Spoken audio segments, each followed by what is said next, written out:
Assalamualaikum dan salam hormat. Bersama saya Firdaus Syihidis dalam Berita Pagi Sarawak, edisi Jumaat 11 Disember. Hak Melayu ke atas pemilikan tanah mereka akan sentiasa diiktiraf dan dipertahankan. Timbalan Ketua Menteri Datuk Ahmad Awang Tengah Ali Hassan berkata, kerajaan akan mengiktiraf hak orang Melayu ke atas tanah seperti kerajaan mengiktiraf serta mempertahankan hak serta kepentingan kaum Bumiputera lain terhadap tanah hak adat Bumiputera NCR mereka. Ke arah itu, pengukuran dan pengeluaran surat hak milik tanah NCR telah dilaksanakan sejak tahun 1960-an, khususnya melalui operasi penyelesaian dan program pengukuran kampung tradisional selaras dengan peruntukan Kanun Tanah Negeri Bab 81. Tambahnya, pengiktirafan ini diteruskan dengan pelaksanaan program pengukuran tanah NCR, inisiatif baru pada 2010 bagi memastikan semua tanah NCR dan kampung tradisional dapat dikeluarkan surat hak milik yang sah.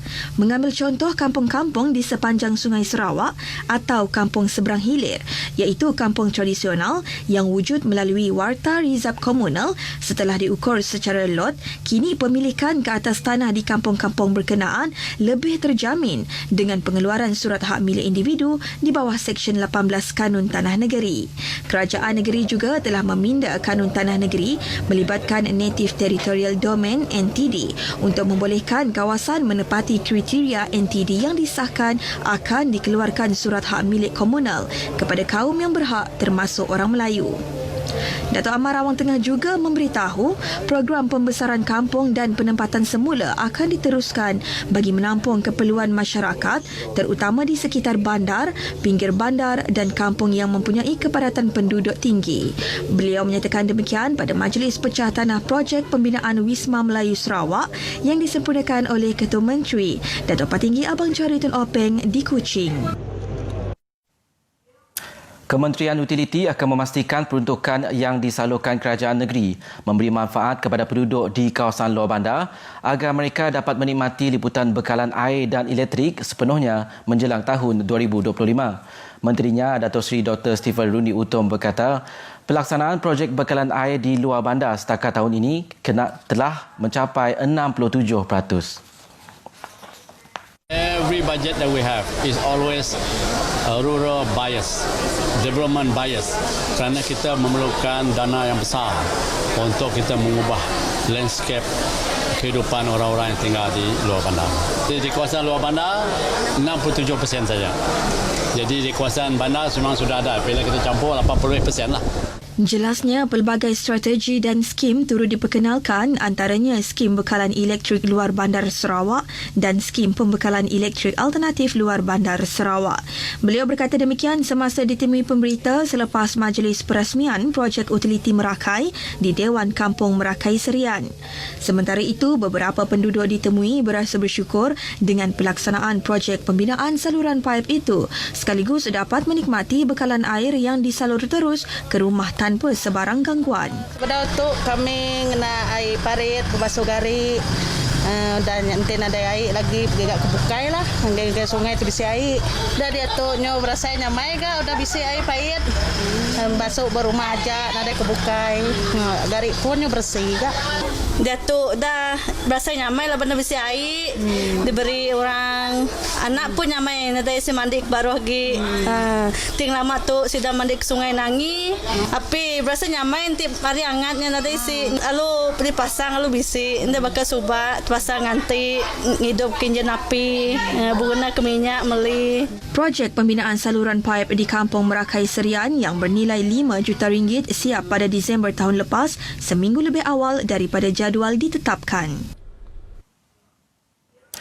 Yang di-Pertuan Negeri Tun Pein Sri Abdul Taib Mahmud telah menerima kunjungan hormat daripada Persatuan Kontraktor Petroleum Sarawak PKPS di kediamannya di Demak Jaya semalam. Menurut Presiden PKPS, Datuk Rahman Lariwu, kunjungan itu bertujuan mendapatkan khidmat nasihat daripada Yang di-Pertuan Negeri dalam urusan pentadbiran.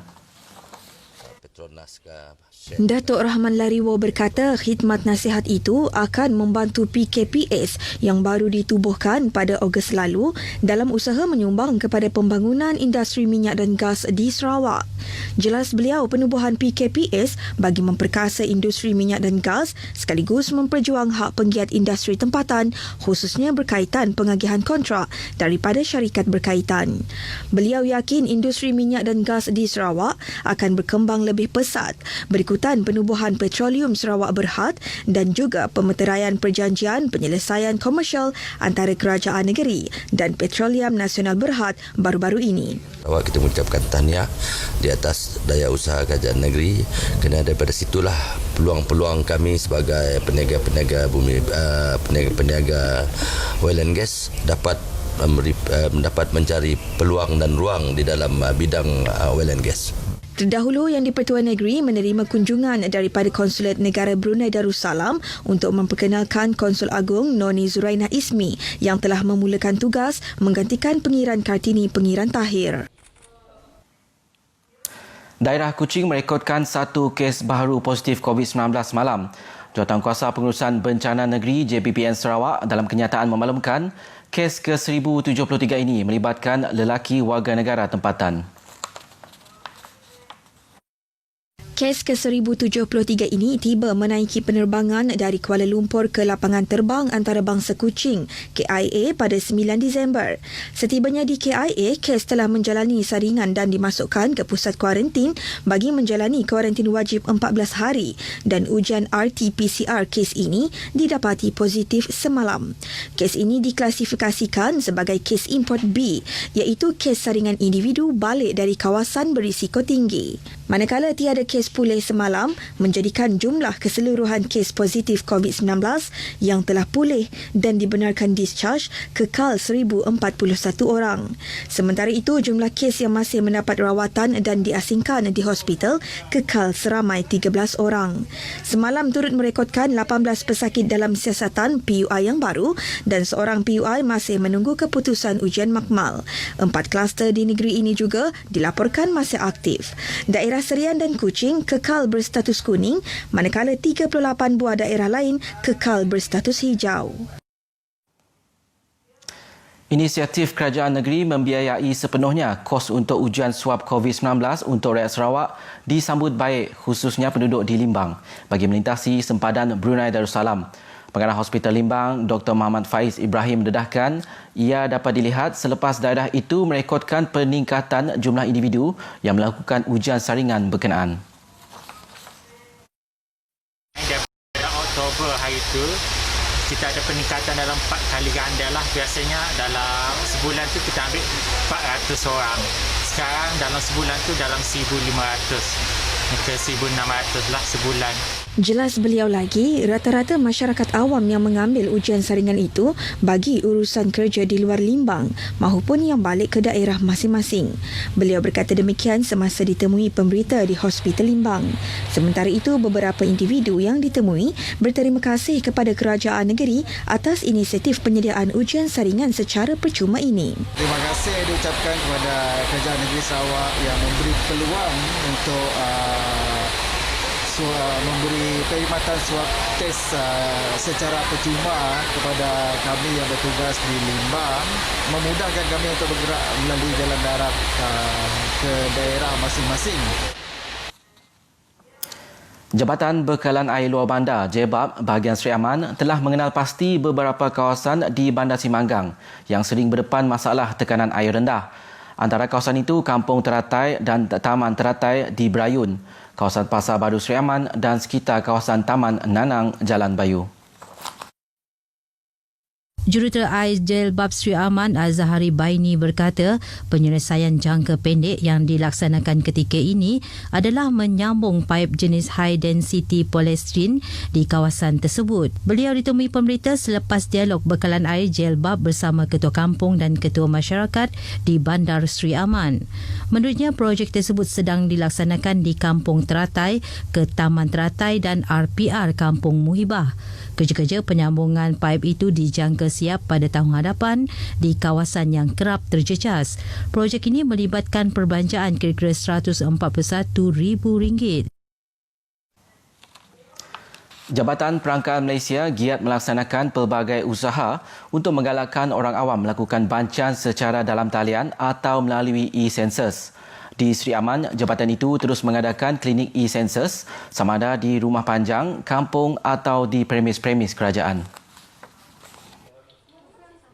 Tidak ketinggalan, RTM Seri Aman turut menjadi lokasi para pembanci untuk mengadakan klinik e-census. Klinik ini memudahkan responden membuat pra-pendaftaran e-census sebelum melengkapkan borang soal selidik dalam talian.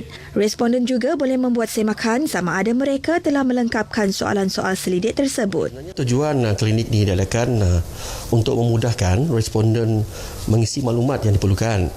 Okey, sebagaimana yang kita tahu, banyak yang telah mendaftar namun kurang yang melengkapkan maklumat yang disediakanlah. Terima kasih kepada pihak pemanci yang telah datang ke pejabat kami untuk membuat e-census. Ia telah banyak menolong kita membuat dan melengkapkan soal sidik mengenai banci. Sekarang secara online, dia orang pergi ke pejabat. Jadi memudahkan kita untuk berurusan dan tidak perlu mengambil masa yang lama untuk mengisi setiap data yang disediakan. Selasa lepas, Menteri di Jabatan Perdana Menteri Datuk Seri Mustafa Mohamed memaklumkan di Dewan Rakyat seramai 6.4 juta atau 19.7% daripada penduduk Malaysia selesai melaksanakan bancian dalam talian. Tahun ini merupakan proses pembancian yang kelima sejak tahun 1970. Paparan itu tadi mengakhiri berita pagi Sarawak. Saudara, terus amalkan pemakaian pelitup separuh muka di kawasan awam. Jaga penjarakan fizikal dan kerap basuh tangan dengan air dan sabun atau pensanitasi tangan.